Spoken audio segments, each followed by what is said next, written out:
Welcome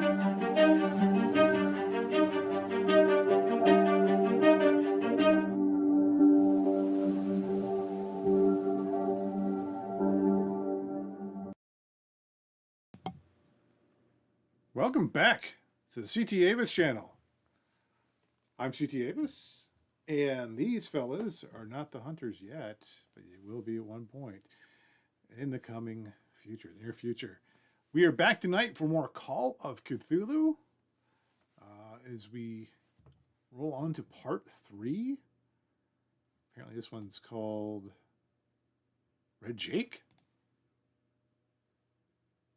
Okay. So here we are. Well, welcome back to those of you checking us out again. Welcome if you're just seeing us for the first time. If we earn your like and subscribe, please click those buttons below. We are part of the Odd Lot Discord. If you click that link below, you'll be able to see whenever this channel or the other two games, the Sunday and Monday games, go live. So, with that being said, let's turn it over to our keeper, John Aiken.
Oh shit, I'm not sure I had any sound either. I did? Okay. Huh. I don't know why that would be. Hold on.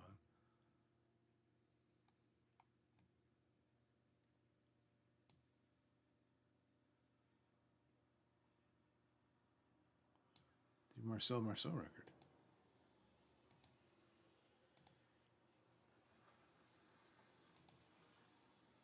I'm not seeing anybody.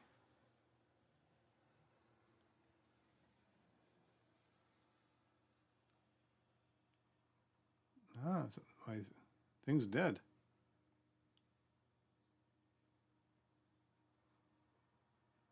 Huh.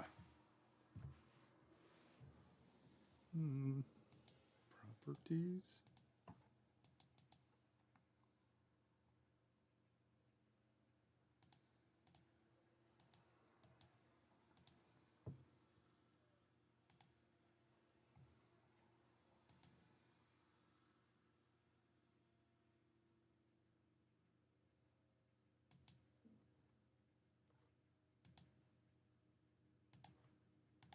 Yeah, the stream is only giving Chris's sound so far. I think I fixed it.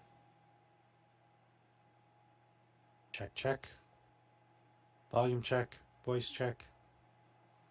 I'm seeing your audio mixer move now, and I wasn't seeing it before. Is it coming out? Anybody watching the stream? I don't have the stream up. Oh, yeah. Reduce my bandwidth. Yes. We're good? Okay. Yes. Okay, cool.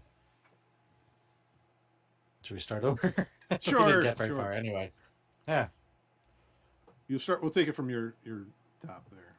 Sure. Hello, everybody, and welcome to the CT Avis channel. We are part of... Okay, that's great. There's not one technical difficulty, it's another. All right, start over again from the top.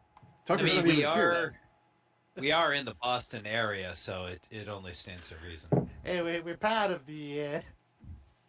Um. Anyway, yes. Hi, welcome. Tonight we are playing the Call of Cthulhu role-playing game, and this is part 3 of our scenario, Edge of Darkness. I am here joined by my following friends. We have Trombley, playing Professor Dr. Granville, a parapsychologist and occultist. We have Tim, who's playing Anton Kuznetsov, a mechanic, a pilot, and Pennsylvanian. Ah. We have Chris, playing Sam Slade, private investigator, comma, all-around cool guy. We have Rick, playing Dr. Hampton Lockhart, a doctor of medicine.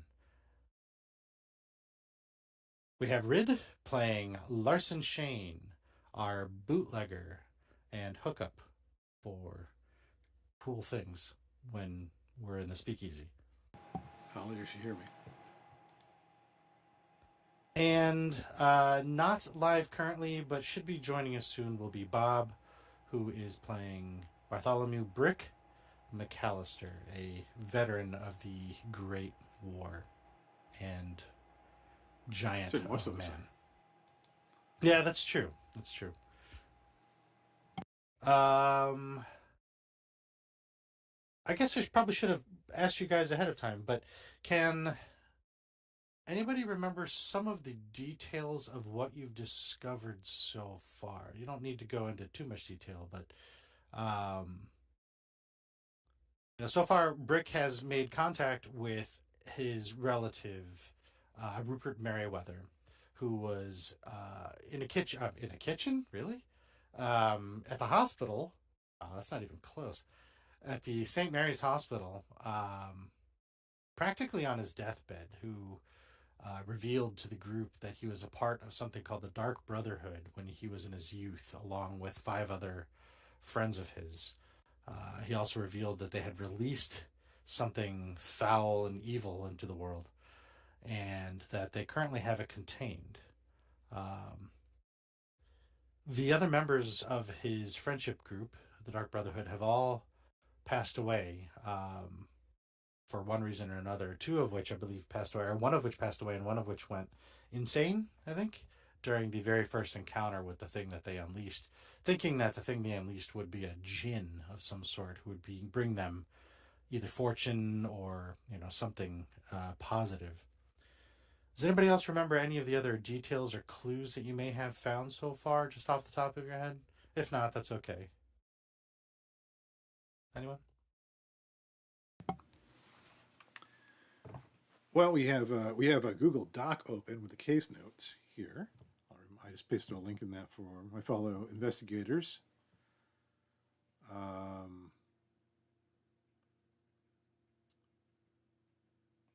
see. We have the deed to Boone Road. We have a letter to Brick. We have the journal. We have the sarcophagus-shaped box. I don't know why I said that so weird. We have a glyph translation from Professor Rice at Miskatonic U.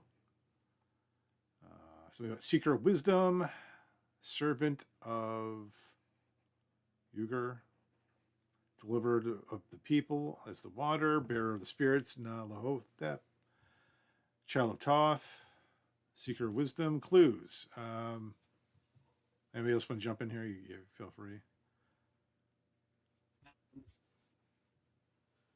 We know we need to get a green flame and incantation from a book.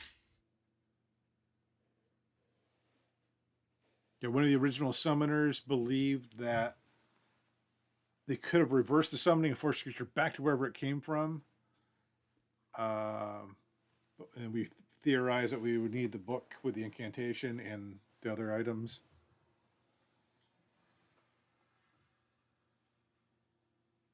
Yeah, to collate that all together. That's right. The deed was to a house, and that's where the Dark Brotherhood gathered to release what they thought was a djinn. using a piece of amber that had an arthropod within it. And during their experiments, their incantations, they released whatever it was within. Yes, you found a journal that would have been Rupert Merriweather's journal detailing exactly what they did, including a little bit of details, but not quite enough of the actual ritual that they performed. There were some illusions that you would need to perform sort of the opposite of that ritual, and that you would need to do certain things involving some black candles, and exactly, someone mentioned the uh, green flame, the powder that would cause a green flame, and so on. You found yourself going to Ross's Corners, and from there you met a local police officer, a gentleman who was running the gas pump, and they helped to direct you to Boone Road, where the house was located. On the way, you did hear some information about a missing woman, the wife of a farmer. Jeez, just drew a blank here on Merriweather? McFurter. McFurter. Mary McFurter. Maggie McFurter. Yeah. Maggie McFurter, right. Frank. And exactly. And the McFurter farm, where you stopped at on your way, was in the direction of the house that Merriweather had left you to deed to. And as a matter of fact, their property line was probably not too far from the edge of the property of the house that you're currently in. Upon arrival, you found the body of a raccoon, an unusually large raccoon with a hole in its chest. You also found some contents inside the house in one of the rooms, and the room was the house is very simple, really just two rooms. One which kind of doubled as sort of a kitchen, another one which acted as a sort of a living area. And you found a bindle with a lot of supplies on it that seemed to indicate that somebody, a transient of some sort, had been passing through recently, from what you were able to discover. You found a set of boot prints coming in from the back door, some muddy prints. And the room itself smelled of really strong like mold and decay. And on the outside of the house were some markings that I believe Granville was able to discern were glyphs of some sort, glyphs of warding, essentially. And similar glyphs were found on the frame of a trap door above one of the two rooms. And you found a set of stairs going down into the cellar. And if I remember the marching order correctly, I believe Anton was the first to go down. That I remember.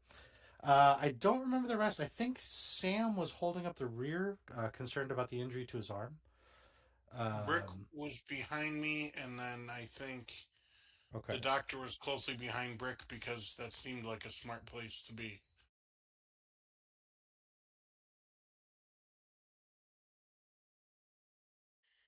Okay, that sounds about right. Yeah, I can't remember if I was third or fourth. I think you were fourth because, like I said, Trumbull said that the good doctor was. Hey, oh, you're yeah, big. Absolutely. Brick. Good stout fellow. Good man. I'll just stand right here next to behind you. Sometimes it's nice to have a veritable shield to walk in front of you. I'm right here by your side, Brick. Don't worry. Just don't take it too literally. I'll be, like I said, just behind you.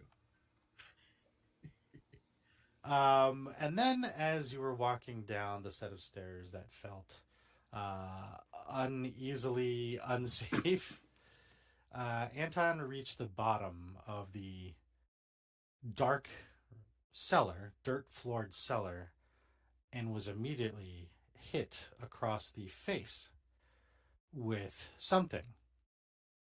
And you realize there was another person there with a red beard. And that's about all you were able to discover in that quarter of a second. So that's where we are. I'm actually going to change the background back to, or change the scene rather back to here.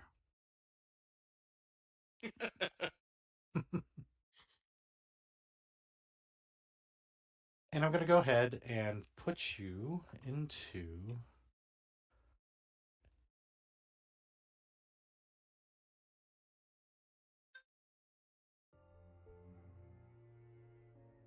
let's see, into encounter or turn order.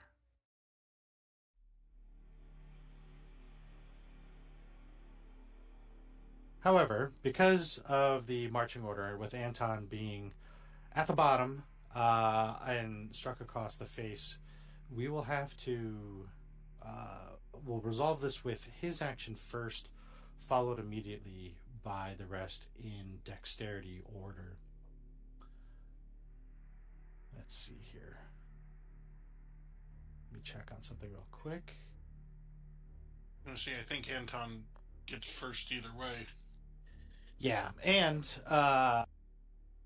Anton, I believe you are armed with a rifle, with a yes, with a flashlight of some sort, wired to the top of the barrel, I believe, or side of the barrel, either way. Yes.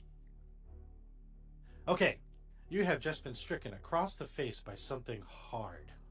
You don't know exactly what it is, but when you shake the stars out of your eyes for a moment, you look up and you see a man with a red beard, scraggly red hair sticking out from underneath a straw hat, or not a straw hat, but like a almost like a wide-brimmed hat.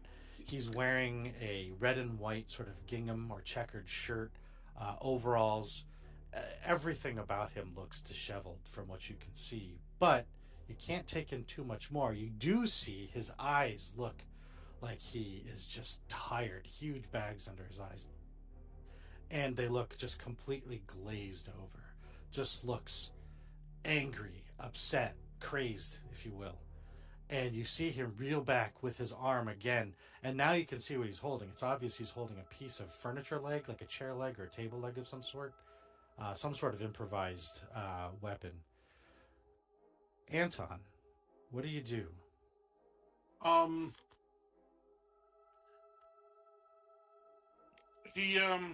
He handled being hit very well.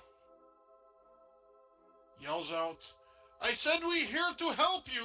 And then tries to smack him with the stock of the rifle. Okay. Go ahead and give me an attack roll using we're gonna right? go. Yep.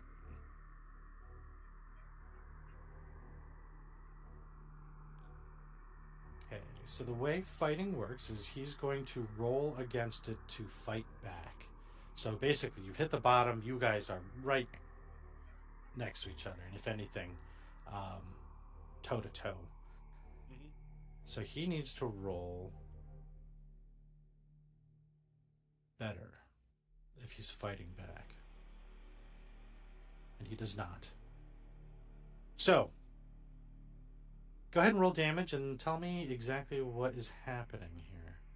So that's going to be a 1d4 plus your damage bonus.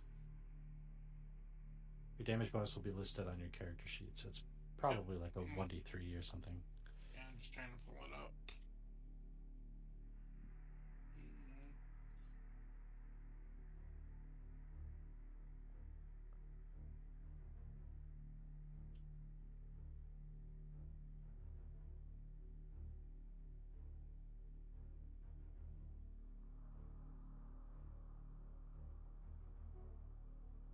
Oh, come on.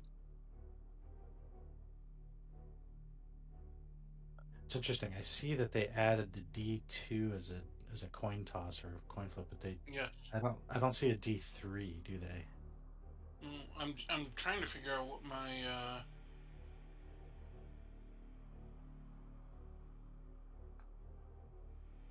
What your damage bonus is? yeah. I'm going to do another attack from the other screen, see if that makes the. Yes. Okay, so there, it would have been 5.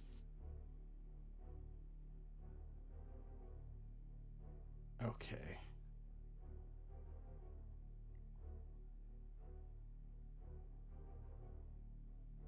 If I do instead of skills, if you go to actions and do your attack, it does the damage rolls as well. It does it for you, yeah. All right, let me take note of something here.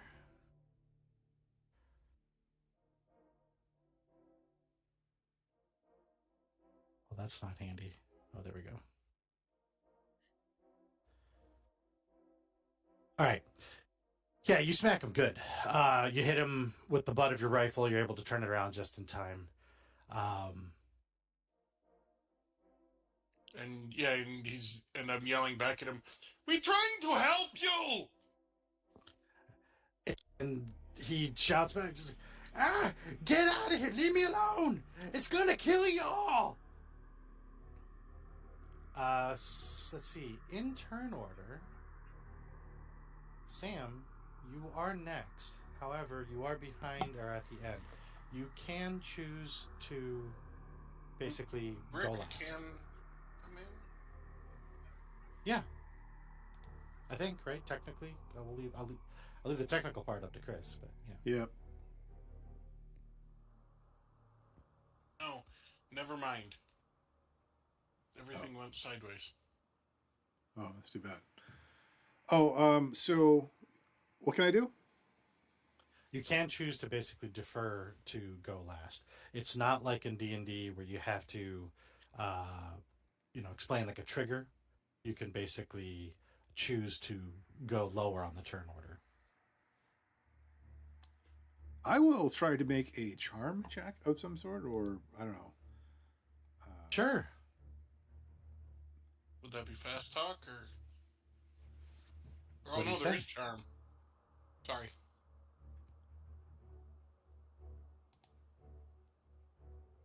Son of a... I haven't scored a win yet in this adventure. Anyway, I try to say, hey, I'm a fellow veteran here. Many of us are. And we know about the creature. We're here to defeat it. We've had experience with this sort of thing. Granville, if you could, or anybody really, if you can give me a psychology roll. And that goes for anybody. Okay. Regardless of your turn order.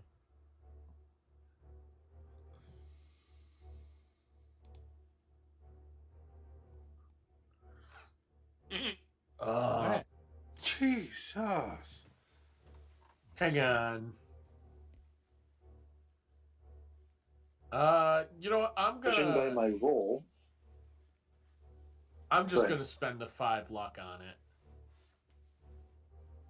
Or 6 luck. I can count. I'm going to spend 6 luck so I can succeed. Yeah, you can see just from your your studies and your background, you can tell that he is obviously a man in shock. Whether or not it's the slight trembling in his hands, or the way that his eyes seem to dart from each one of you in turn, to the way he, looks tired but still looks like he's full of action. There's something about him. You can tell like he's in complete shock. You're pretty sure that with a successful, and this is in metagame terms, but a successful psychoanalysis roll, you might be able to calm him down. However, Sam, you say what you say, and it does not seem to affect him in the slightest. As a matter of fact, if anything, you can see him trying to push himself away from Anton, and he's trying to make sure he can get a decent grip on his stick again and try another swing at it. at Anton. Dr. Hampton, you are missing. We'll look. I'll be right back. Okay, that's fine. We'll go to the next person. It's fine. Granville, actually, you're next in line. Larson, I know it seems like we skipped you because we started the turn order with Anton.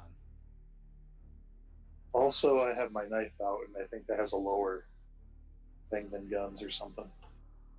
That just works with your regular dex order. You're right. Guns do put your dex at a higher turn order. Ready guns do. Well, I have a good psychology, but put 0 points into psychoanalysis. But I'm gonna try it anyway. Yeah, you never know. If I roll a 1, I will succeed. That's correct. Yes. And if I roll literally anything else, I won't. Tell me I've rolled a 40. Short, not better. Yeah. And honestly, if you had rolled like above a 95, that would have been like a critical failure. So that could have been funny too. Well, that would have been interesting. I think what Granville will do is sort of say, like semi-whispered, more softly, so it's just, for his compatriots and not so much for the guys here. I believe this gentleman is in a state of shock. I don't know exactly what it's going to take to get him out of it, but if he has seen what we expect he has seen, and shock is understandable.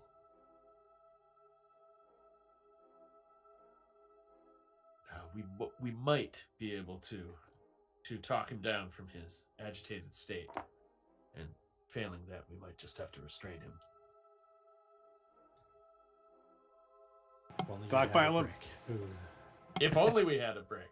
If only you had a brick. However, so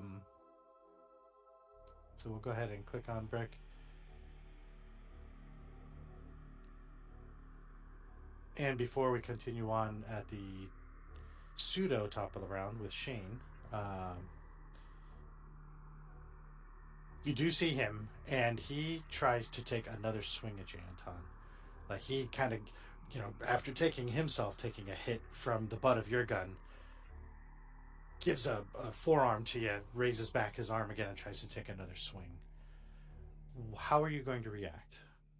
You can fight back, you can dodge, you can try any kind of a maneuver.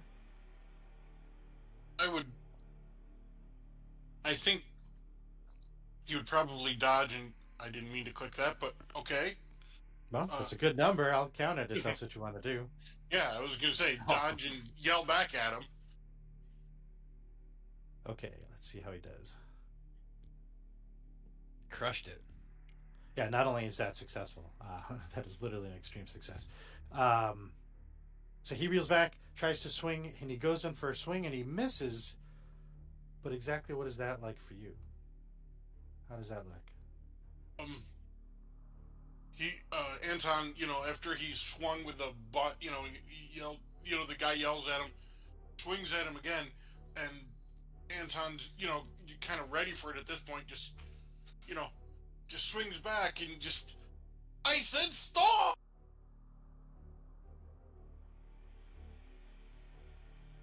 Larson, Shane, your turn. You are up the stairs a bit. The way the stairs work, there is enough room for you to, if you decide to, you could jump off the stairs onto the dirt floor. Or try to bum rush your way through. The stairs are precariously, not rotted, but not in the best shape. We were kind of going down one at a time-ish because of the condition of them. Honestly, considering the state of things, I'm thinking maybe I just go back up the stairs so that I can leave room for anybody else who wants to come up. Okay. I'll probably swap to my gun just in case. You're going to switch to your gun? But, yeah. Okay. I'm not going to take a shot yet, though. I'm just going to be like, Hey, listen, nobody here needs to get hurt. We're looking for answers, and somebody else has gone missing. Excellent. Yeah, you definitely have got your gun in hand, and you can't quite see very well all the way to the bottom of the stairs, but just enough that you can see him at kind of crane his head up and look at you. Again, he looks angry. He looks angry's not the right word. He looks crazed. Anton, we're back to you on your turn.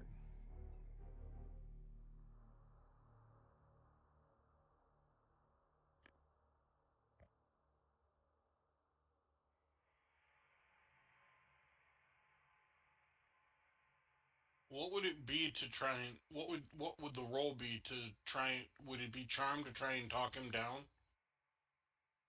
Any of the skills that you have there might be able to help. Charm is really trying to sort of, curry favor on, his Okay. side. You're literally trying to charm him, make him like you. Fast talk is used usually to, maybe confuse someone, or literally speak quickly to try and just get by. There's another social skill that I'm forgetting off the top of my head. That's what I'm trying to figure out. Persuade. Persuade. Yep. Persuade is another one. But you could try any one of those even if you're not properly trained in it.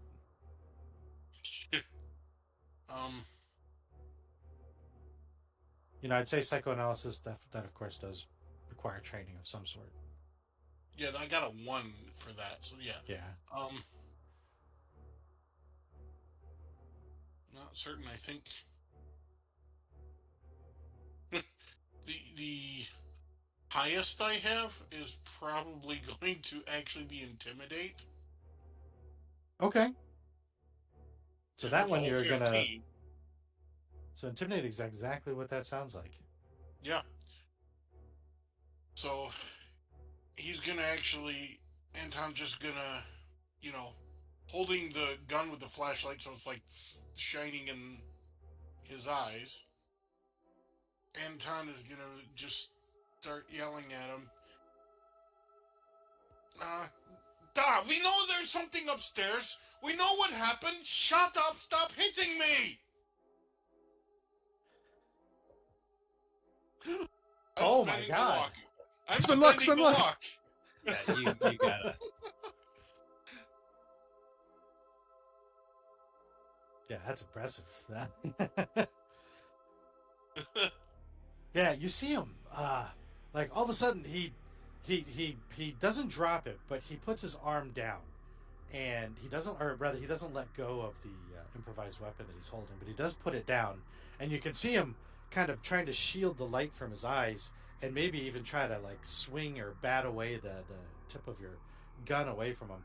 But you've definitely got him at a point where he's even taken a full, let's in D&D terms, he's taken a full step back into the square behind him, so to speak. So he's sort of moved away. Attack of opportunity.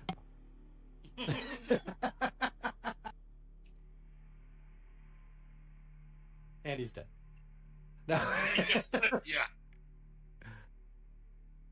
But he doesn't say anything back to you. But you do see that he's reacted to you. Sam. Say, friend, why don't you put down the club and we'll talk about this like real men. We're here to take care of the thing in the house. We're here to help. So I guess I'm trying to charm him again. Yeah, go ahead. Could I get one fucking roll? Oh, Holy shit! that is awful. I'm gonna push that. I'm gonna push that. Yeah, okay. You can push it. Remember, if you fail on a push, it could be catastrophic. You could be doing the exact opposite of charming him. Go for it. Don't Stephanie. worry, Well, he won't. it's a fail. 99. He'll push it. He'll push it real good. I'll put my gun away and just hold up my hands like, look, see, we're all human here. And I like it. Guns away. Woo! I won. I got one. All right. You, as soon as you put your gun away, and as soon as you say what you said, you can see him like he's still shaking. He's like, "Who are you? Who are you people?" And you can see him. He backs away completely from the bottom of the stairs, and he still doesn't let go of the chair leg, but he does back away, and you can see him visibly start to calm down, and it looks like he's relaxing. I wouldn't call it relaxed, but he's relaxing.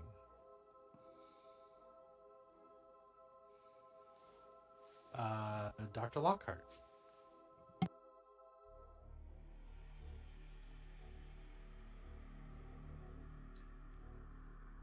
All right, so Now you're towards the top of the stairs. You're not physically near him, but nothing says you can't talk or maybe even shove the rest of the group down. Whatever you want to do.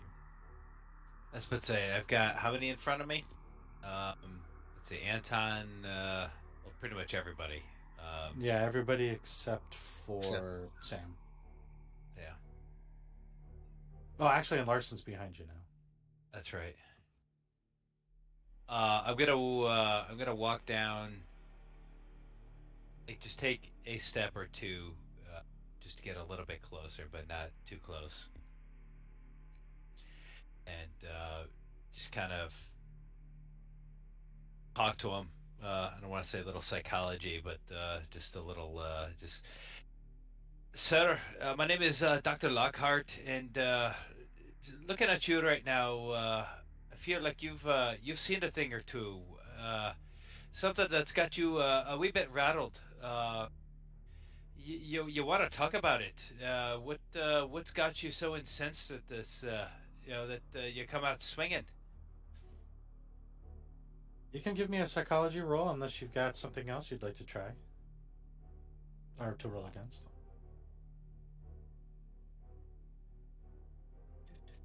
Again, as a reminder for anybody that has succeeded so far in their skill checks, to make sure you mark it.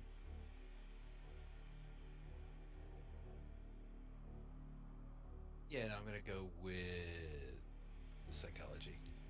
Okay.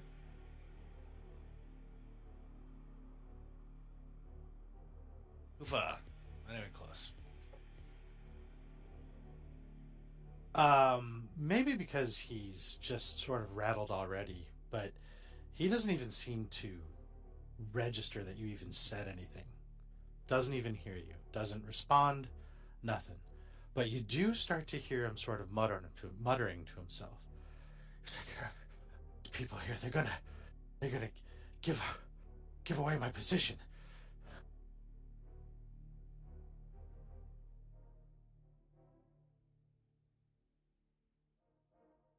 Professor Dr. Granville. Yeah.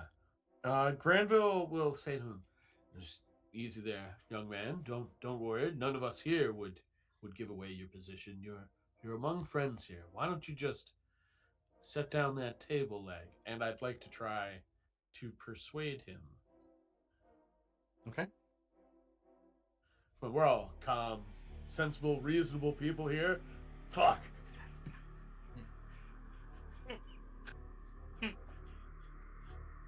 That's right. Persuasive. You actually just see him turn his back to the entire group and walk away. Again, still holding the chair leg.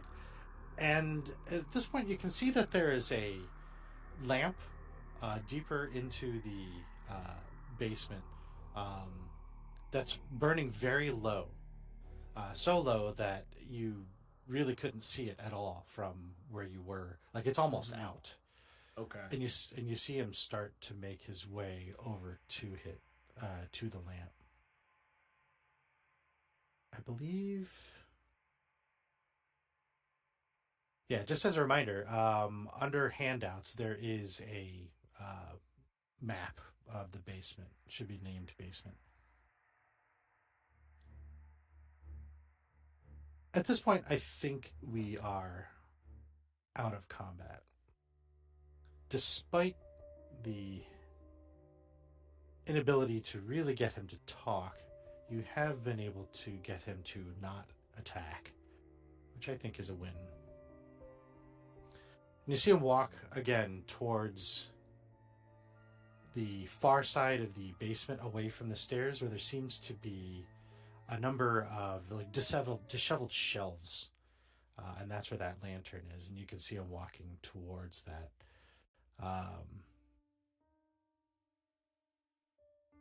Do you continue down the rest of the way into the basement, everybody, or? Yeah. I don't know if we should all be down here. I don't want to crowd the guy. Anton's gonna kind of like just take a few steps over from the stairs and kind of like shine the light and cover. He's not sure that he cowered the guy, but he's not sure he's the best right now for talking nice to him. That, and he's, you know, still willing to hit him with the rifle again. So. All right, so just as a general idea then, who is in the basement? I'll go in the basement. Okay. I think Granville would too.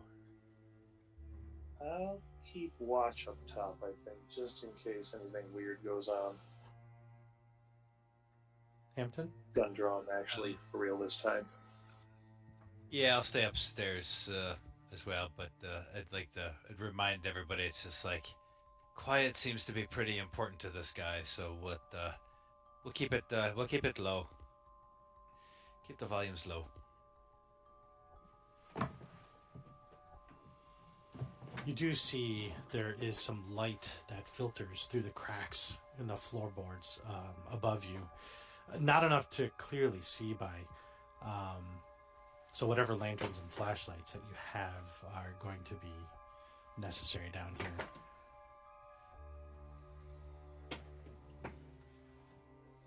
Let's see here. The cellar itself is small. It does not extend the entire length of the house. And the house itself is small, but this is even smaller. The ceiling is relatively low. And it kind of feels, because of the darkness and anybody who's down in the cellar, you can hear the creaking of the floorboards a little bit from Larson and Hampton above you. It feels very claustrophobic. The floor, like I said, is a dirt, hard-packed earth. It's definitely cooler down here. It smells like dirt and dust. You don't get that disgusting decaying smell as much down here. There's a pair of chairs against the wall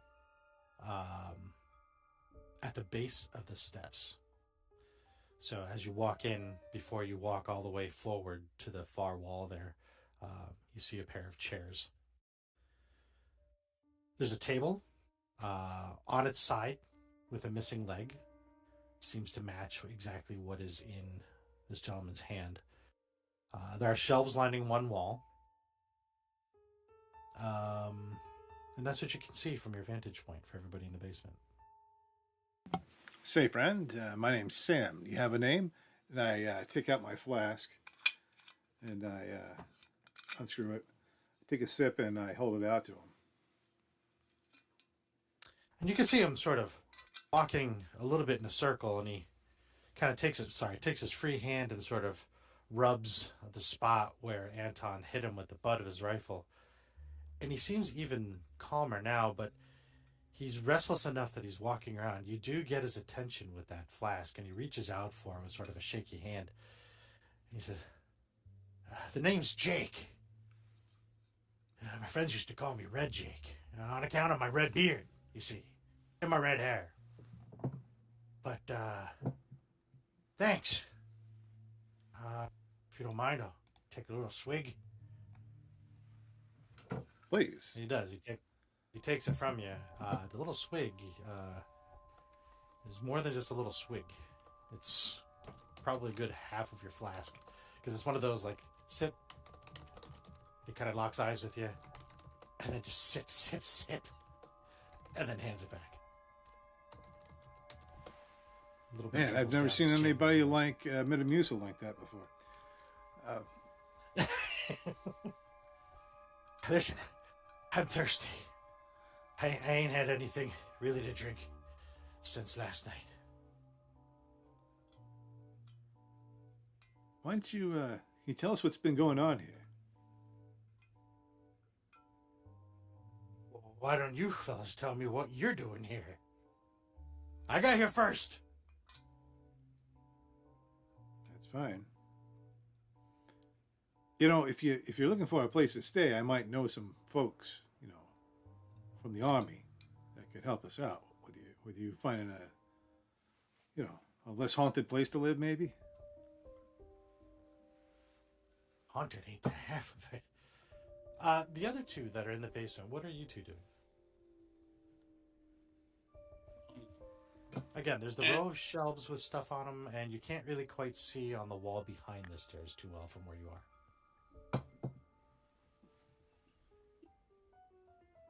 Right now, Anton's just kind of covering.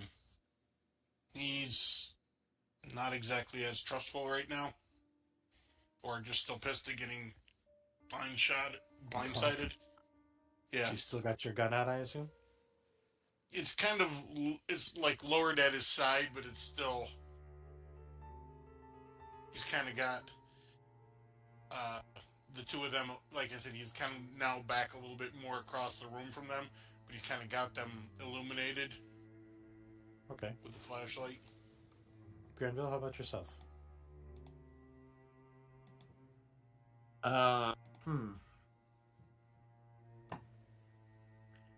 think as long as it seems like he's calm and Granville noticed that there's those chairs there, I think maybe he'll just sort of like sit down in one of them.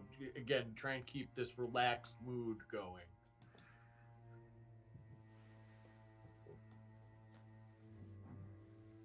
So, you've got some friends that can help, you say. Well, I'm trying to work my way west. I served in the war. And you know, ever since, well, I found this place. So I was walking through, and I thought it'd be a decent enough place to stay. Had to find my way through the back door, but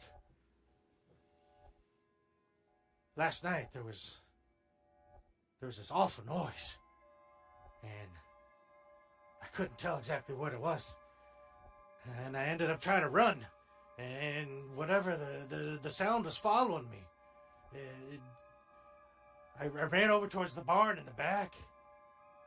I didn't quite not see nothing, but I don't know. And then I heard the sound kind of disappear. But not only sound, it looked like I saw the branches on the trees get pushed aside. You all think I'm crazy. I'm not crazy. You're crazy. No, I'm crazy. No, you think I'm crazy. I don't know. Listen, I'm not judging it any way. The war was a hell of a thing. Thank God we'll never fight another war like that again. But crazy? No, you're not crazy. Look, we know kind of what happened here in the houses long past, and we're trying to put an end to it. So you say there was some sort of invisible force, something that was. Well, I didn't say something. You said it was invisible. That's crazy talk. Invisible monsters is nonsense. Is what I say. But there was something. It was a sound and the movement. Yeah, sound, movement. Sounded like I don't know, like just a strong gust of wind. But almost like someone was. Huh? Was it a strong gust of wind? I don't know, because then it stopped. And like I said, I saw that it was like the trees, like the smaller ones anyhow, they parted. And then was gone. I started to make my way back to the house here, and then I stopped because I heard an awful screaming. It sounded like a lady screaming. It was awful. And then, chilled my bones. I ran back in here. I made my way down here, down into the basement ever since, and I've been here overnight.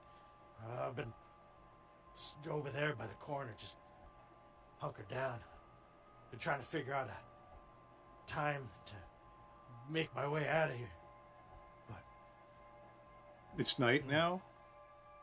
It's getting to be. It's not quite. It's, let's call it like mid to late afternoon. Something like the sun's still out. Sun's still out there. If you want to make a leave. You see him eyeing the stairs for sure. Well, if you want to stay here with all of us for one more evening, that's fine too. I don't want to stay here. If you guys could cover me, I'll be more than happy to leave here. What do you guys think?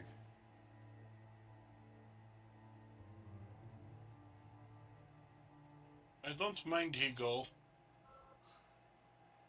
And you see him already backing his way out towards the stairs. Yes, Can- it'll go perfectly fine with me if he wants to leave. Before you go, could you tell us whereabouts you heard the scream? Well, let's see.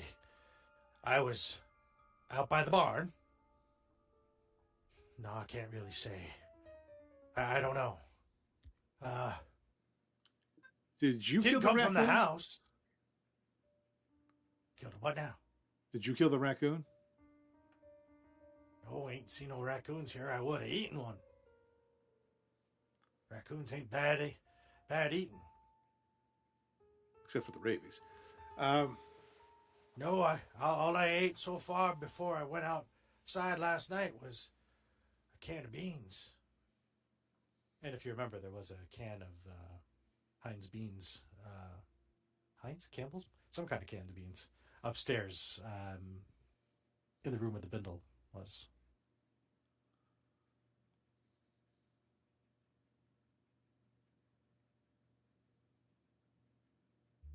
You guys let him go?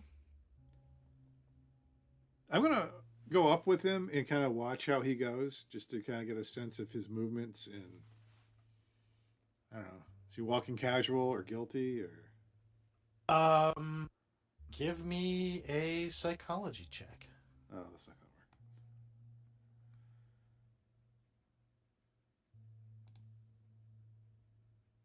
to work. Oh, hard success.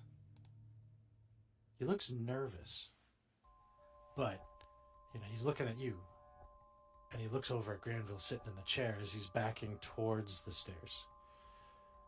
However, he does drop the chair leg, or table leg rather, but then he looks over at Anton. Like, I didn't really mean to clock you there, son, but I wasn't sure what was coming down the stairs. Gut reaction, you see, but it looked like, an eye for an eye. I think we're good, right? Yes, because you can't tell what comes downstairs when it has light and says we help you. Maybe you should go. But yeah, no, he doesn't look, if by, guilt, he doesn't look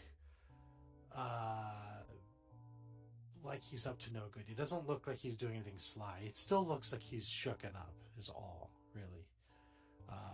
You could even kind of still see a little bit of tremble in his hands. But he does make his way to the bottom of the stairs, and he starts to work his way up. The two on the ground floor, you see, you get a better look at this guy. He's, again, red beard, big red beard, just looks all unkempt. Red hair sticking out of the bottom of his hat, a red and white gingham shirt and overalls. And if an edge or a surface can be frayed or dirty, it definitely is. And he is startled immediately by the two. Ah! There's more of us up here. Yeah, I see that. And he looks at Larson holding his gun, and you see him eyeballing his gun, and you see him kind of instinctively try to flex his hand and realize he doesn't have his table leg anymore. And you can see him kind of nervously putting his hands up. I just want to get my things and get out of here, he says to you, Jane. Hey, take it easy. Your stuff's in there. Nobody touched any of it. Everything's there. All right. Nobody took nothing. No, sir. You just be careful out there. I'm gonna kind of peer out the window. I want to see if anything's going on out there. Looks like there's a window looking out towards the barn, right? Yeah, hold on one sec here. Can you do that again? I think you... Let's see, there's a window like right there at the stairs, and Yes. there's that window. Yes, exactly. There is. As you start to walk over towards the window, he makes his way again backwards. And Sam, he sees you kind of following him, and he doesn't look, weirded out about you following him. He seems at ease with you being there, and works his way backwards into the other room. And if you continue to follow him into the other room, you see him start to gather up his bindle. Larson, go ahead and give me a spot hidden, please.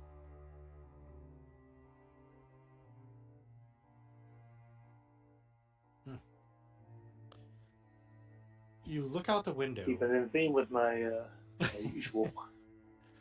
You do see the barn. The barn itself is in really rough shape. It's the first thing you noticed when you guys approached the property to begin with, was just how abandoned it looked, with the roof partially collapsed. But other than that, and the distance between the house and the barn is really not that great. It's pretty close. You don't see anything. Yeah, nothing. No movement. The trees are barely even moving in just a very slight breeze. Jake makes his way over to his... finishes gathering up his bindle. You can see him tying it to the end of his walking stick. And he walks over to the where the can of beans is, and pulls the fork out of it, crams that back into his pocket. And he starts to make his way towards the back door. If I were you fellas, I wouldn't stay here. I'd be doing what I'm doing and getting while the getting's good.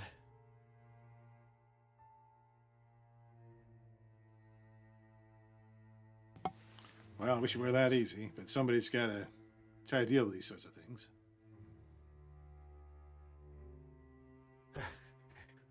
And I thought I was crazy. And he walks out the door. I'm not crazy. You can kind of hear him still walking, making his way towards that privy, which is also not too far from the barn. You actually see him step into it for a moment, and Larson, is from your vantage point, you can see him go in there and then walk out of it and into the woods. The whole time you can kind of hear him muttering to himself. You hear snippets of wind and screaming. I'm sorry, what? You hear him say the words. Oh. Wind and screaming. Sorry. Yeah, because at first I thought you said, and you hear wind and screaming. Well, that's bad. I realize that. Well, he didn't make it far. So as that is happening to the two people in the basement, because that took a solid minute or two, what were you doing that whole time? So let's rewind time a little bit. You can hear him walking across the floor upstairs, and you can hear him talking a little bit. What do you two do? I'll start looking around and seeing what's going on. See what the stuff is. Yeah, on the this doesn't require any kind of spot hidden. I mean, what you see is pretty obvious. The shelves that line the one wall like I said, a lot of them are broken, or at least in bad shape. There's cans and boxes of sitting on the shelves. Well, whatever foodstuffs remain are long spoiled. There's no cans of food. Um, the there's several tins of tea leaves among the cans, though. There's even a complete silver tea set, but it's very tarnished. A couple of cast iron pots and pans for cooking, a set of tableware, sort of in a box. Uh, and then on the lowest shelf, there's a row of bottles containing decent liquor, actually. And by the steps, not too far from the steps, sort of behind them, is a sturdy-looking, for its age, ladder. It's an 8-foot ladder. And behind that is a small pile of lumber. There's a bag of rusty nails. You find a wooden box with some old tools like a hammer, a handsaw, a hand drill with a couple different bits, a chisel, a rasp. I think we should be building barricades. In the corner, not too far from the shelves, there's an oiled tarpaulin covering something.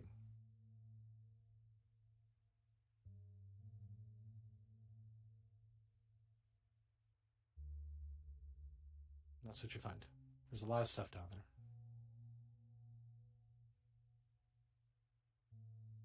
But still to the gentleman in the basement, since this is, you still probably got another few seconds before the guy actually walks out of the house. What do you do now?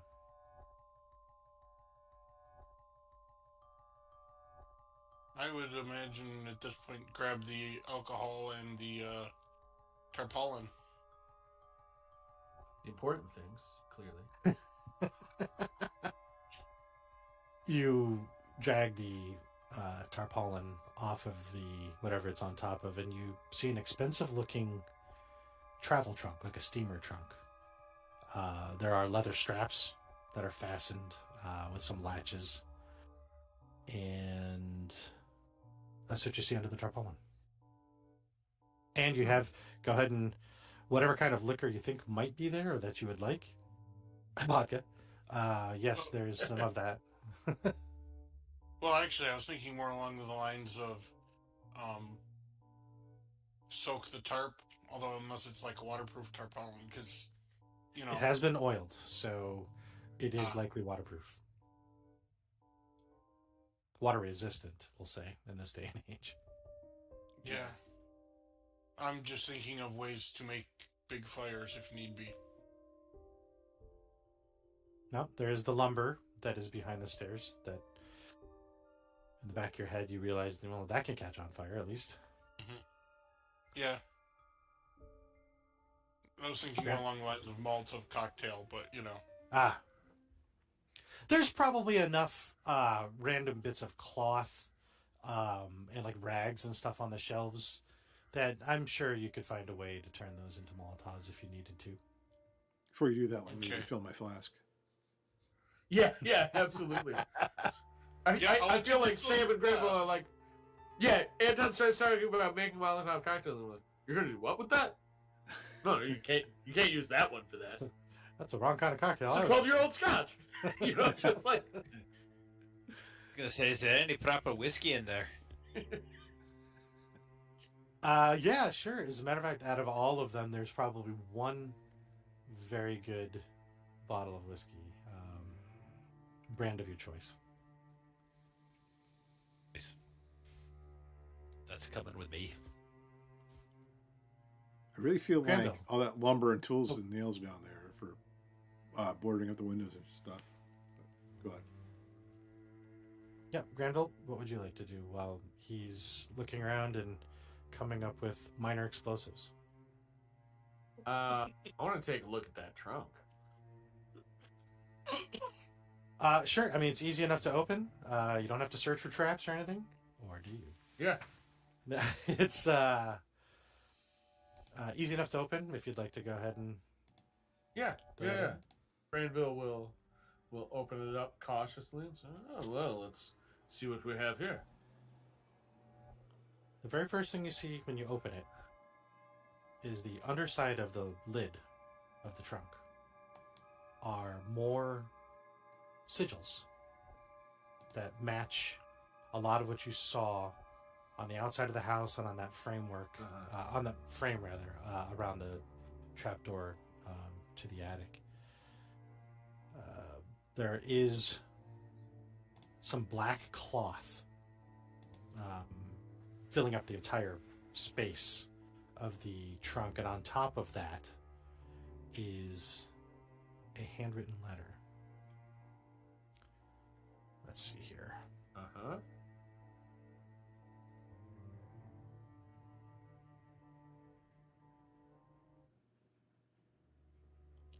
We'll go ahead and share this with the whole class.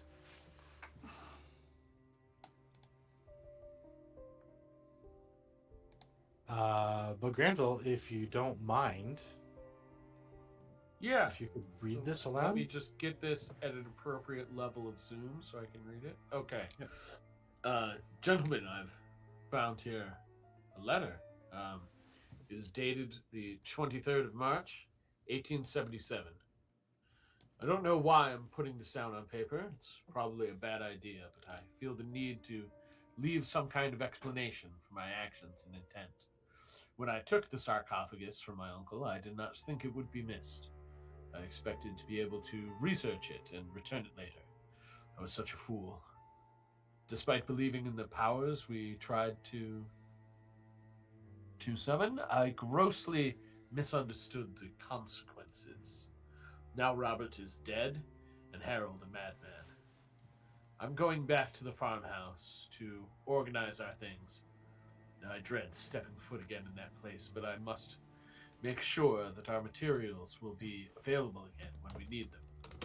Since the others are too shaken to attempt a banishment of the creature, I can only hope that the thing hasn't the power to remain in our reality more than a few hours or days. At least it's bound to the house itself. I shall search for means to destroy it before the last of us passes from this world, and its release from the house, if it is still there. I believe I know where I can find the knowledge I need to drive the creature away without assistance from others.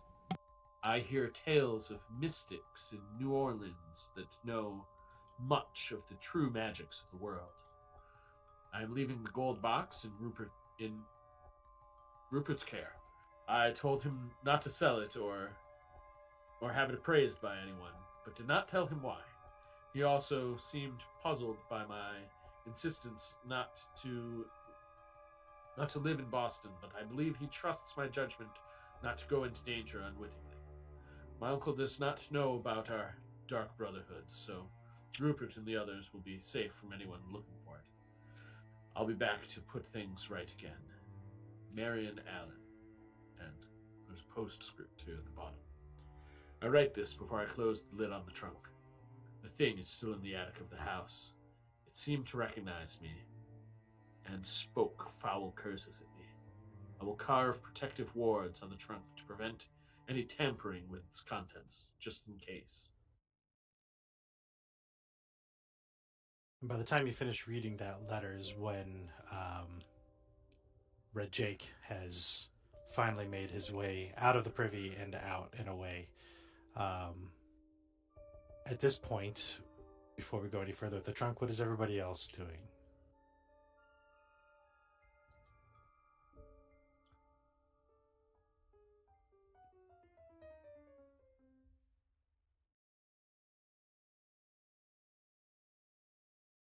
I would like to search for the source of the scream, because I figured that's the missing woman.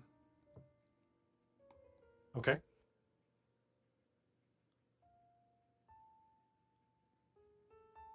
If he's going to go outside, I'll go with him. Probably shouldn't be soloing Right. around with horrible wind demons ripping hearts out of chests. Okay. Dr. Hampton, you're also? Okay. So yeah, if somebody needs help or something, I can maybe do something about it. Which way do you go? Back door? Front door? North, south, east, west? Back towards the barn because that's where Red Jake said he heard the scream the first time. Maybe. Sounds like as good a place as any. Plus, we haven't checked the barn yet. That's true. And yeah, Or like I said, this little building over here off to the left. it is mid to late afternoon, even though the map looks dark. Sorry, I cut you off. Go ahead. Wait, the privy? No, it's Yeah, a so- left privy.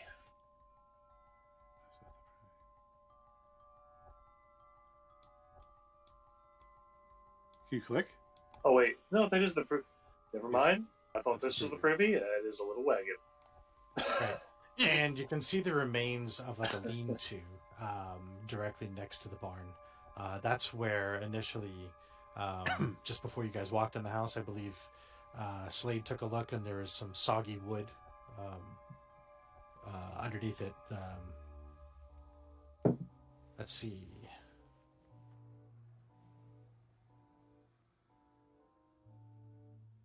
Yeah, there's a collapsed lean-to where there's bundles of firewood were once kept. The logs are still there, but they're damp. Probably wouldn't burn very well.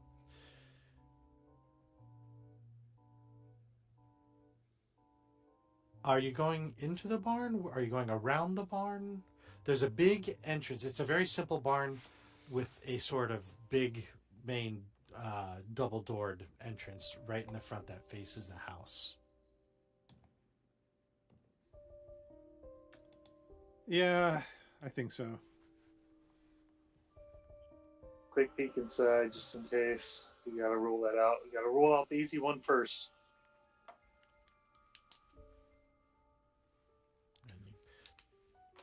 Who's opening the door?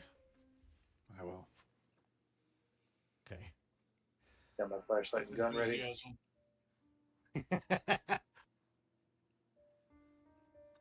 Yeah, you tug on it, and it takes a little bit of effort, but it's not impossible to open. And as you start to, swing it outwards, there's like a groaning to the effort. There's a creak, but doors are open. Inside, it's dark, but with shafts of light coming down into what looks like a really disheveled barn, just from the ceiling that has collapsed down on a lot of parts of it.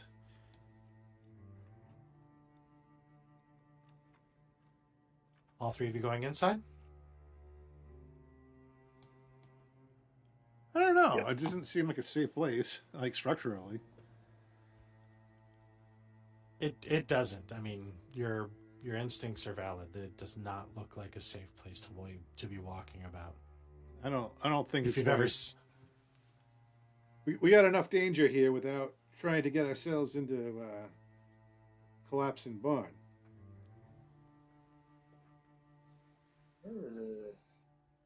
Seeing it here right now. Take a quick look. We don't have to do anything too invasive. If you just kind of look around from where you are, the vantage point you have from the doors, the only things you can really see are several rusted farm tools. There's a horse tack hanging on a rod that's sticking out of the wall to your right.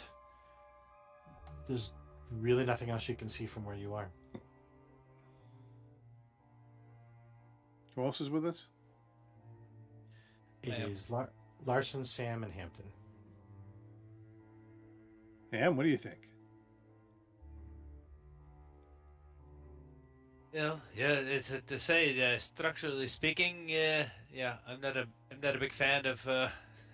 This looks like it could fall down at any given moment. Yeah, go ahead I don't and see anything out of the ordinary. Just at least from where we're standing, anyway. if you three can give me an intelligence check. No, that was my bad. No.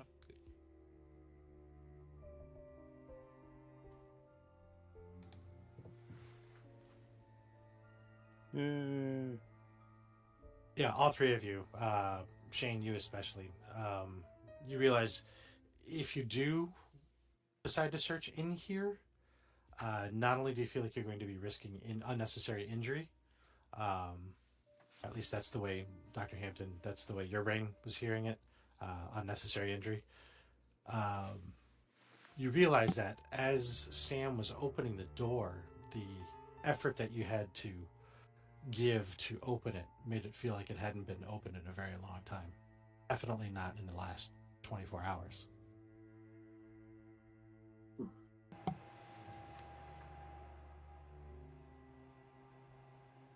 Didn't the squatter there say that he hid in the barn? He started to go to the barn, and he ended up going to the side of it and into the woods. I mean, when he was hiding from the horrible wind thing the night before. Right. He was in the woods near the barn. That's why he could see the smaller trees bending out away from him. I see. Alright. Misheard that. Alright. You both make excellent points. Let's go look around instead. General idea about where you guys want to look?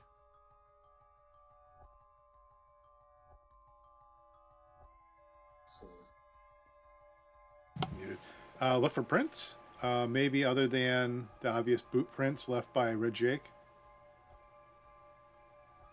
Sure. Go ahead and give me... there is some sort of... oh, what is that skill? Either Survival. a track or survival. Yep, either one. If you have points in it, whichever's better. Not very good. Okay. The other two, you can go ahead and give me a roll. Food. This ought to be good. Yeah. Yeah, no, as a matter of fact, you don't see anything aside from the dirt that you've kicked up from where you've walked and possibly where Red Jake had walked as well, but you don't see anything else. We ain't found shit. It looks like dirt came through here. Yeah, general idea of where you want to look. You are now at the front of the barn. You can go sort of behind it to the north, towards the woods there. That's where Red Jake said he was. Obviously, east, west, and south. You don't see that necessarily on this map, but other than what's to the west, where you came in from. If it's the thing is supposed to be bound in the attic, right? But maybe it can get out a little bit because the last guy is on the deathbed. Guess it's as good as in, man. This crazy stuff. I would like to. I think I kind of want to look to the left of the barn towards the trees. See if I can see anything. I'm looking for the woman, essentially. I'm looking for McFurter there. You guys, the three of you walking, I'm assuming you're keeping together, right? I'm not going to assume you're splitting apart unless you want to. Are you going to walk over right to the trees to the west there? I think so. Okay. Yep. Okay. You start to walk over there. Let's jump back to the two guys in the basement. We'll come back to you in a second. All right, while you jump there, I gotta go jump to the bathroom real quick. Be right back. Okay. So you found that letter, and that was on top of some black cloth. Oh, and you also found some sigils on the inside of the lid, underside of the lid. Yeah. And the sigils were more protective markings, as is spelled out in the letter. Yeah, yep, exactly.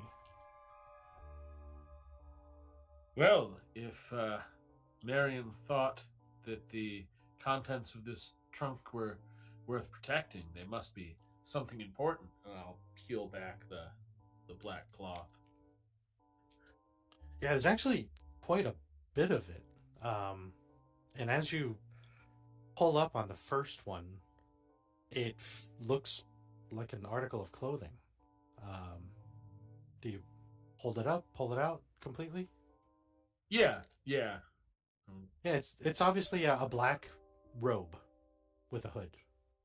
And by the way they're folded, you can see that there are 6 of them. You also feel, as you are sort of rummaging through the cloth, you feel something underneath the cloth, something that has some substance to it.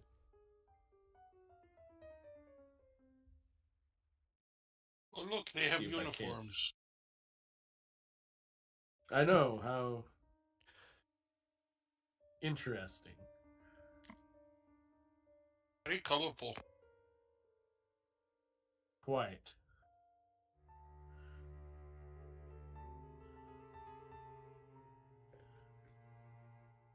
Yeah, and then Granville will try and unfold or whatever to reveal the.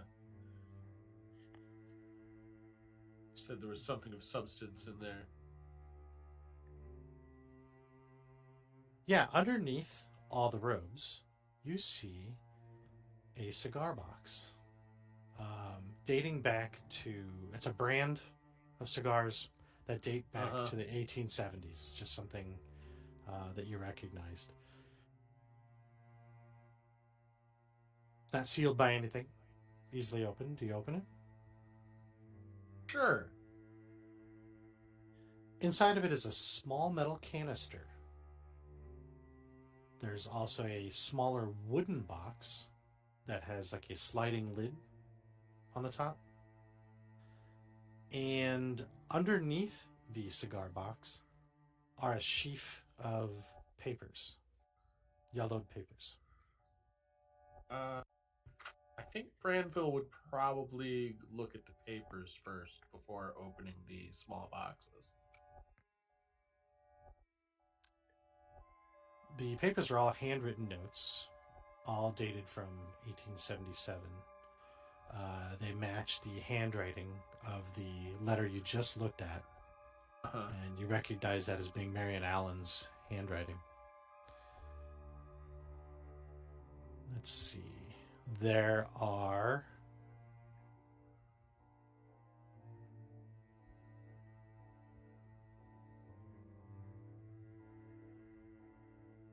11 sheets of this paper that are down there, I believe. Okay. 6 of them are all the same, with writing in which you recognize as Latin.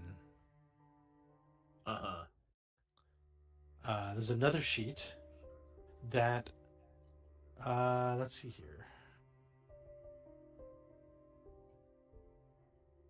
Yeah, there's another sheet that identifies the Latin chant. I mean, it looks like it has like a poetic structure. It's a Latin chant as having been derived from a book called De Vermis Mysteries. It also states that while the original chant detailed the ritual for releasing the spirit trapped inside the ancient amber, several words within the incantation have been replaced, changing the original summoning ritual to one of exorcism, so that it may be used to dispel the vile spirit currently trapped in the attic. There is another sheet that has a picture drawn on it with a symbol, which I'll show you in just a moment. And then there are 3 sheets that discuss the procedure of the ritual itself. So let me go ahead and start sharing a few of these items. Okay. Yeah. And Granville, in turn, immediately starts sharing his discovery with Anton. He says, Anton, old boy, I believe we have found the proverbial pay dirt. I'm not sure you want to get paid with what they were summoning, but I think this will help us with the unsummoning. I feel like that reference would have gone over a lot better with someone whose native language wasn't Pennsylvanian.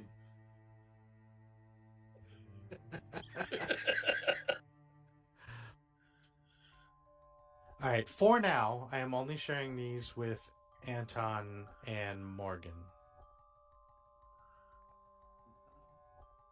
Okay. I'm going to look at them and resist the urge to go, ooh, this is so cool. Oh, that's pretty cool, though. Do you, well, according to one of the pictures, it kind of gives it away. Do you open either of the containers? There's a round metal container with like a screw top lid, and then, or not a screw top lid, but you have to kind of pop it up, and then the wooden rectangular box with the sliding lid on top. Oh, I'll grab one. You grab the other. Yeah, that works.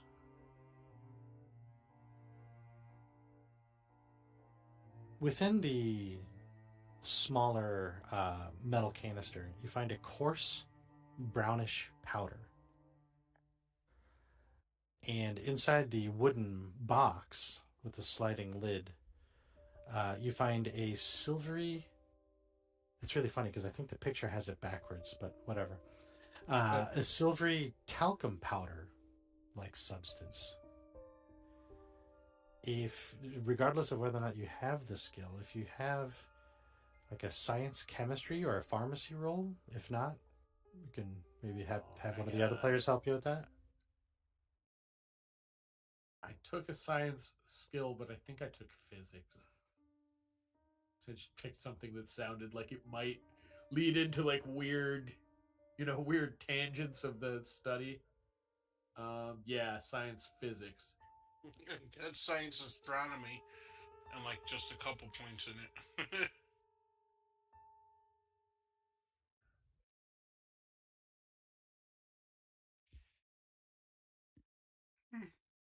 What about would natural world be close enough to get a vague idea of what I'm looking at here?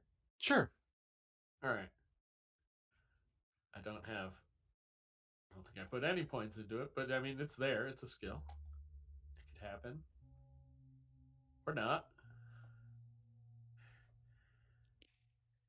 Yeah, you're not sure what these things are. Maybe one of the other investigators can help figure it out. There is a doctor of medicine that might be able to help, but he is currently out of the house. Yes, well, I think Granville would probably just speculate that maybe one of these things might be the powder that we'd read about that is used in the ritual, but can't really be certain for sure. And do either of you have or speak Latin by any chance? I don't think so. They use wrong letters. Okay. The other three sheets no. The other three sheets that you found, and there's no handout for this, they discuss the procedure of the ritual itself. The ritual takes at least an hour to perform and must be started at midnight. While at least one person speaks aloud the ritual phrases, another person must draw the image that you see on your handout, on the other handout. The one with the symbol. Yeah. Another needs to burn a certain combination of chemicals in a fire nearby. The notes on that piece mention that the chemicals resemble a brown powder, which he says he has prepared and stored with these papers in the metal canister ready for use. While one person may perform the ritual chant, the notes recommend that several people take part, allowing each individual to occasionally interrupt their chanting without disturbing the overall ritual or its potency. If the chant is continuous, with at least one person reciting the repeating phrases aloud, the spirit must succumb. However, there is a warning that even the slightest disruption of the chanting may result in failure, requiring another ritual to be performed on a following night. The notes go further to suggest that during the ritual, a watcher must be posted and the quote says, "Lest sorcerers be disturbed by the nuisances and distractions of malevolent spirits."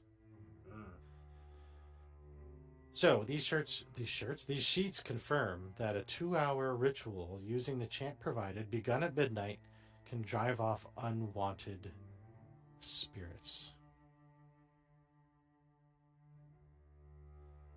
The three gentlemen outside.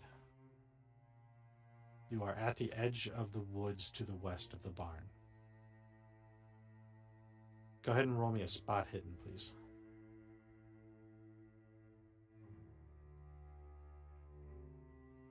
Sorry, working on the notes there. Spot hidden.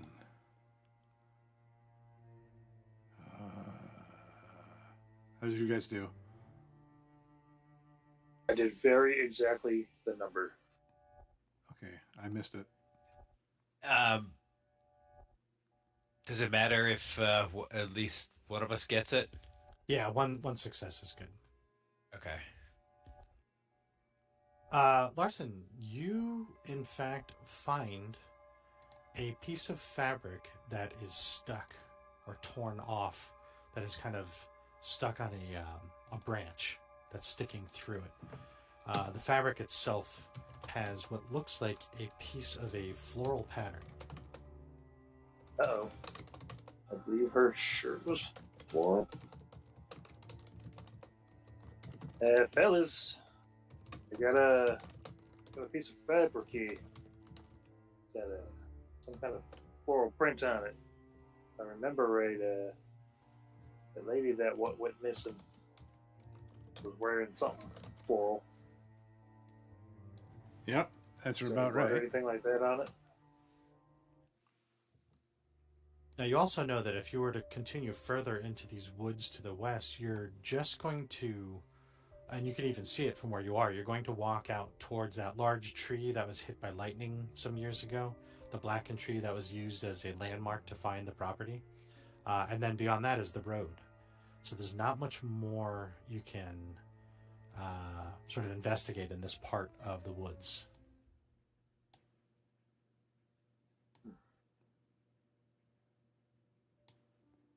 I want to look over the fabric, though, and see if there is any kind of blood.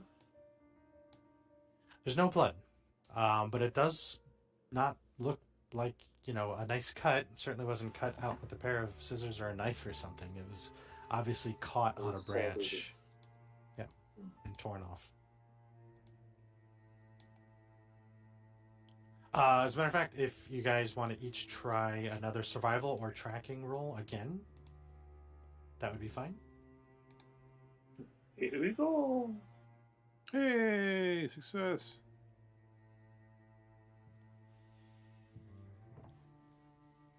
Too far. Sam, the way the branches around that spot, and even the branch that the cloth is stuck on, seem to indicate that there was somebody or something moving in a west to east direction. So from the direction of that road towards, not necessarily the barn, but almost towards the space between the barn and the house, going east.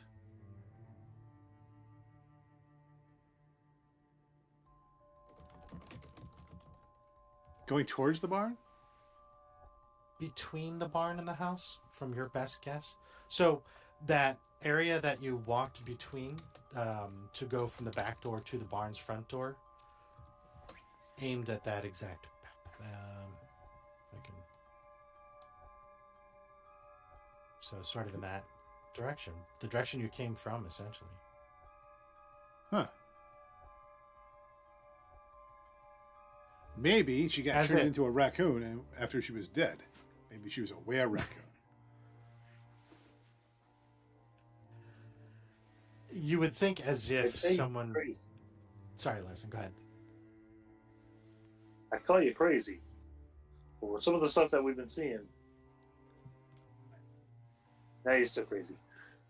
Yeah, if I'm right, I'd rather not be.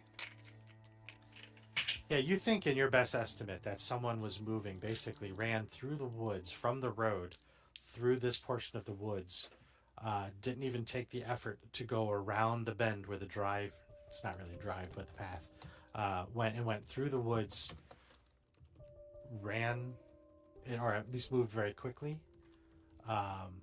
towards the house. But you guys didn't see any footsteps or anything, any other markings there. But something towards the east is in your best estimate. Now that we know that, would it be appropriate to make another tracking check towards the east?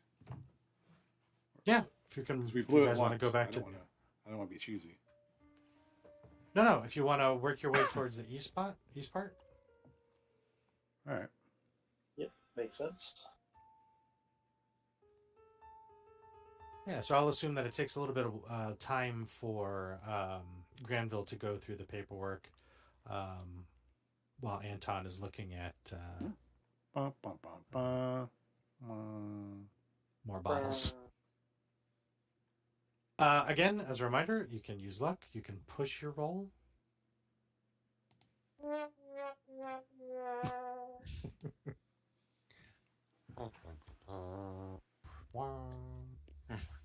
Me aiming for a 10. I would have pushed. I'd probably end up in the dirt or something. Right. Or you can just take the The fifth. raccoon looked like it had its heart surgically removed, right? Not surgically, just sort of strangely removed. It doesn't look like it was. It looked kind of raggedy, wasn't it? Like, Yeah, the only thing that moved around it. the wound itself was sort of smooth. It was almost like a hole, almost like a perfectly round hole in its chest. So I wouldn't say that was something surgical. Okay. Yeah. But it was unnatural, for sure. So I'm going to try to triangulate between where we saw the piece of cloth in the woods, the raccoon, and the house, and try to push my roll again on the track. So, and you know where Red Jake said he was located, north of the barn. Oh, north of the barn. He was hiding north of the barn when he heard a scream elsewhere. Wait, like up? I can't. How do I up? Towards the top of the page or map. Okay. Huh. Maybe we're looking in the wrong place. No, because he would have been up here. He would have heard it, but he wouldn't have seen somebody run through unless he wasn't looking carefully.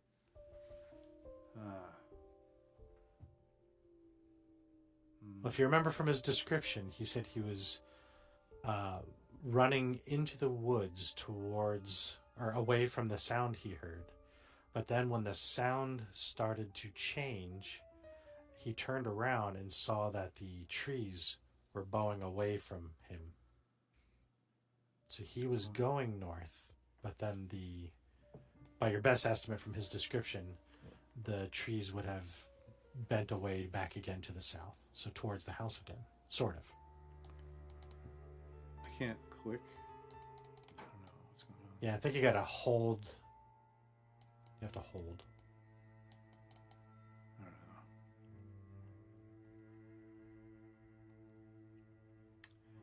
know. So frustrating. I'll try on this. I saw where you were clicking. Here it is. Like down there about is where I think. That's close to where you are right now. Oh, it is. Okay. Yes. What, south is the bottom of the page. I'm taking it. Correct. So And from Here? where you are, but from where you are, the broken branches seem to indicate someone is moving hurriedly directly east. east. So opposite side of the map, if you will. Yeah, I'll try to using that information. I'll try to track again. I only have a 30 Okay. in this, so this is not in our favor. Do you guys want me to push it, or just you just want to look around some more without that? You go over there to a spot hidden without complicating things. You could do exactly that. Let's do I'd that. be fine with the spot hidden. We got much better odds at that. Right.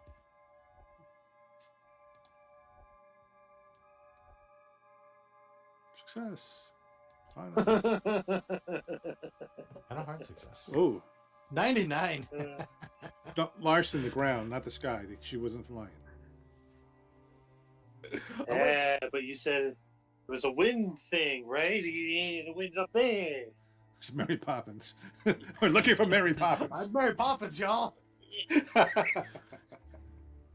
right. She's You the make your queen. way east between the barn and the house, all the way to the opposite side, to the edge of the woods there. And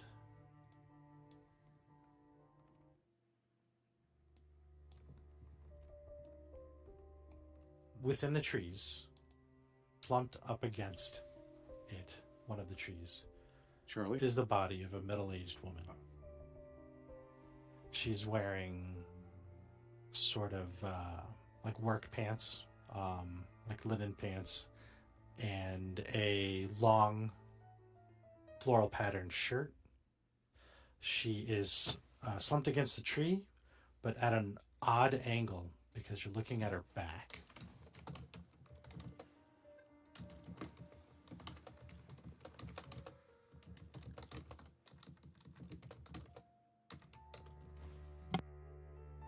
What do you do?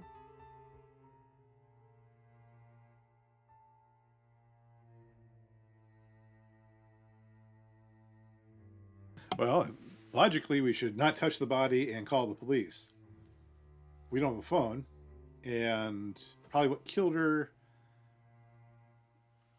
Very carefully, I would like to try to just kind of lift her like as best I can without, trying to contaminate the scene too much, just to kind of see what's going on in the front of her.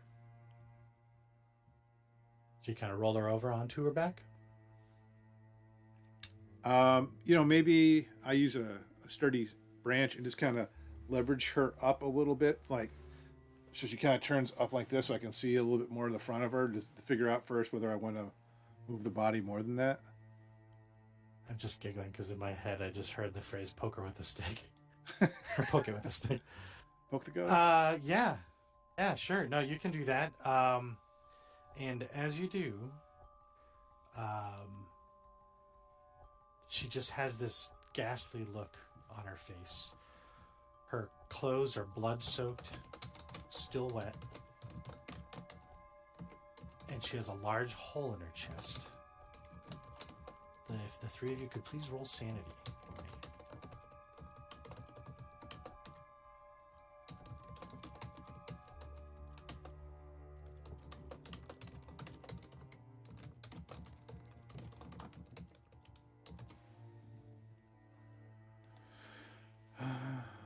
Some jeopardy, baby.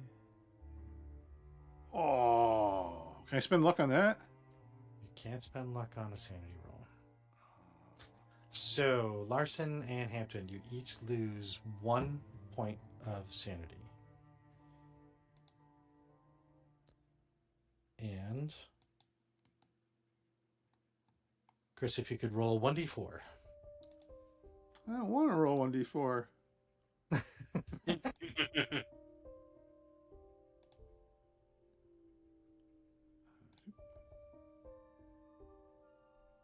Two. 2. So you lose an additional 2 points. So how many total? So 2 points total from this thing. I just said an additional because I was looking at how much you had already lost so far. So you're up to a 4-point loss this scenario.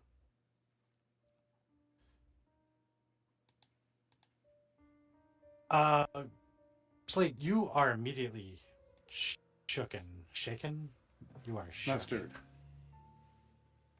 Yes.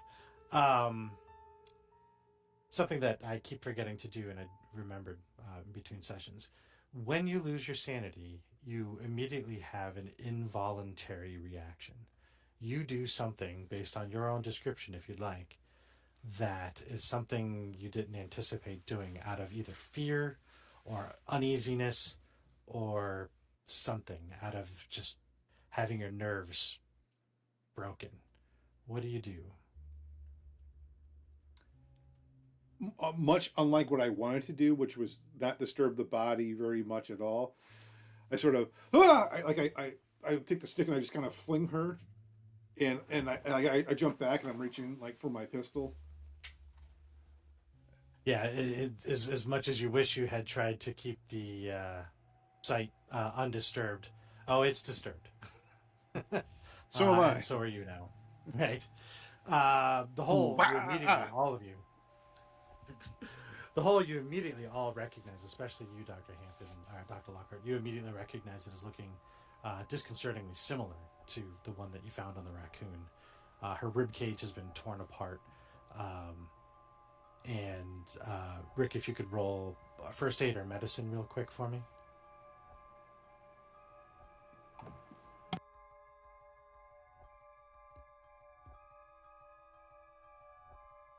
Yeah, and obviously I probably shouldn't have even had you roll this. It's something you can tell immediately. But maybe it was from Slade dropping her body, but you do see that her heart is missing as well. And it too looks like it was removed, or at least just not there.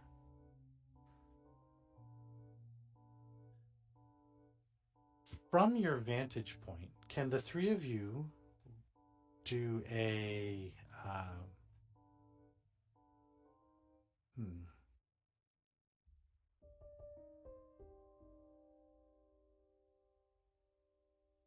If you can give me a listen check. As a matter of fact, everybody go ahead and give me a listen check. The two people in the basement as well.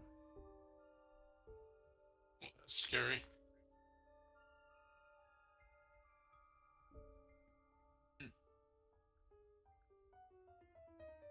Oh shit. For everybody that succeeded, you hear a car. The sound of gravel underneath wheels. Car pulling up and stopping. Not too far. Even the people in the basement, if you've passed. Yeah, Kuznetsov with a hard success. You hear this too. From the three people that are outside from where you are, you hear a familiar voice. And you can hear him saying, "Hey, look at this place. This place looks like a pigsty, see? I mean, just looks like crap. Wonder what my father wanted with this place anyway. But whatever that may be, I'm going to make sure I get my hands on that deed. And you're going to help me with it, ain't you?" And you hear another voice that isn't familiar at all. And it's a little bit too quiet to hear from any of your perspectives. But you hear him sort of sounds of agreement, is the best you can describe it as. I do realize the time, but the three of you outside, what do you immediately do?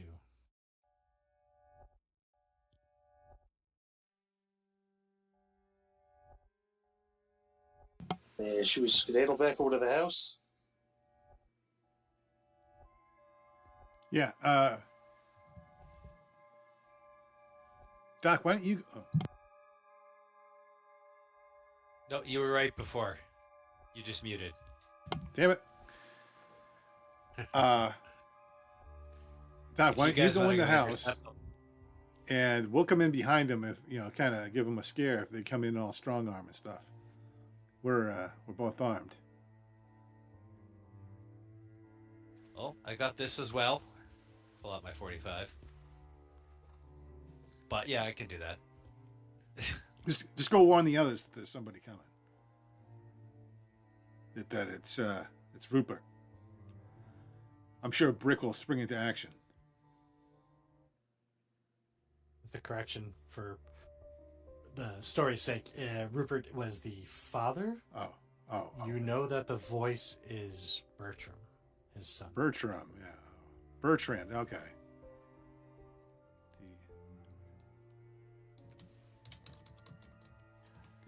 When you last saw him, Butler from Jesse. He threatened Brick with a lawsuit while you were still in the hospital and on your way out. Which door are the three of you heading towards? Or if you're splitting up to kind of do the thing you were trying to describe, if that's what you're doing, are you heading towards the front door or the back door?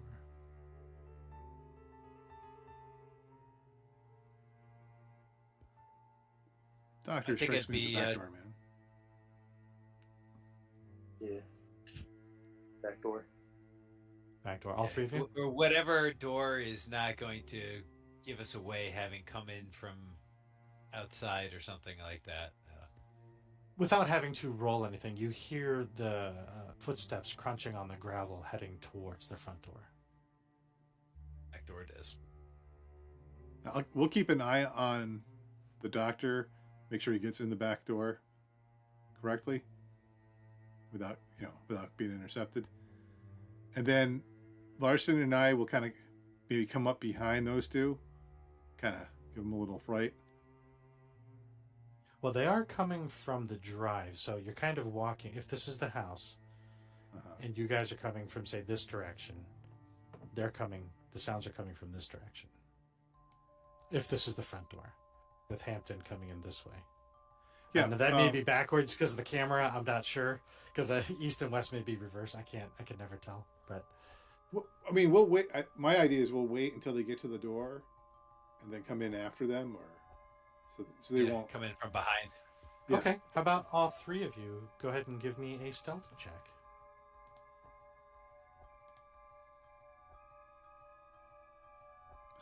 Let's Yay. see. Yay! It's fantastic. As Hampton, as you make your way to the back door, you're able to get your way into the house. The two in the basement, what are you doing real quick? You heard the car. You heard a voice, but wasn't quite distinct enough, but you did recognize it as being Bertrand's voice. Okay. Even with my hard success? Oh, you got a hard success. Yeah, no, you definitely heard everything that I just said to those guys. Granville didn't hear shit. Yeah. Well, Granville, your nose is in the papers. That's true. I was probably heavily focused. Yeah. Good. I like it when things make sense and it's not just the randomness of the roll. Yeah. Doc, we have visitors, not good ones. They say they want to take the deed and cause trouble. Oh, right. Brick's relations. Deeply Yeah. unpleasant man. Yeah, I'm gonna go to the stairs, I'm gonna turn off the light, and I'm gonna try and creep up and say, I will keep eye on door. Give me a stealth check, please. Yes.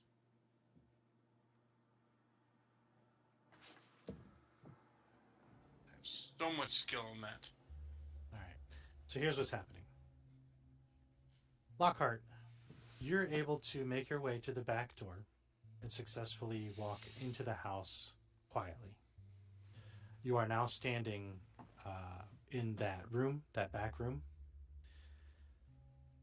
Larson and Sam, you have made your way secretly, sort of along the edge of the woods.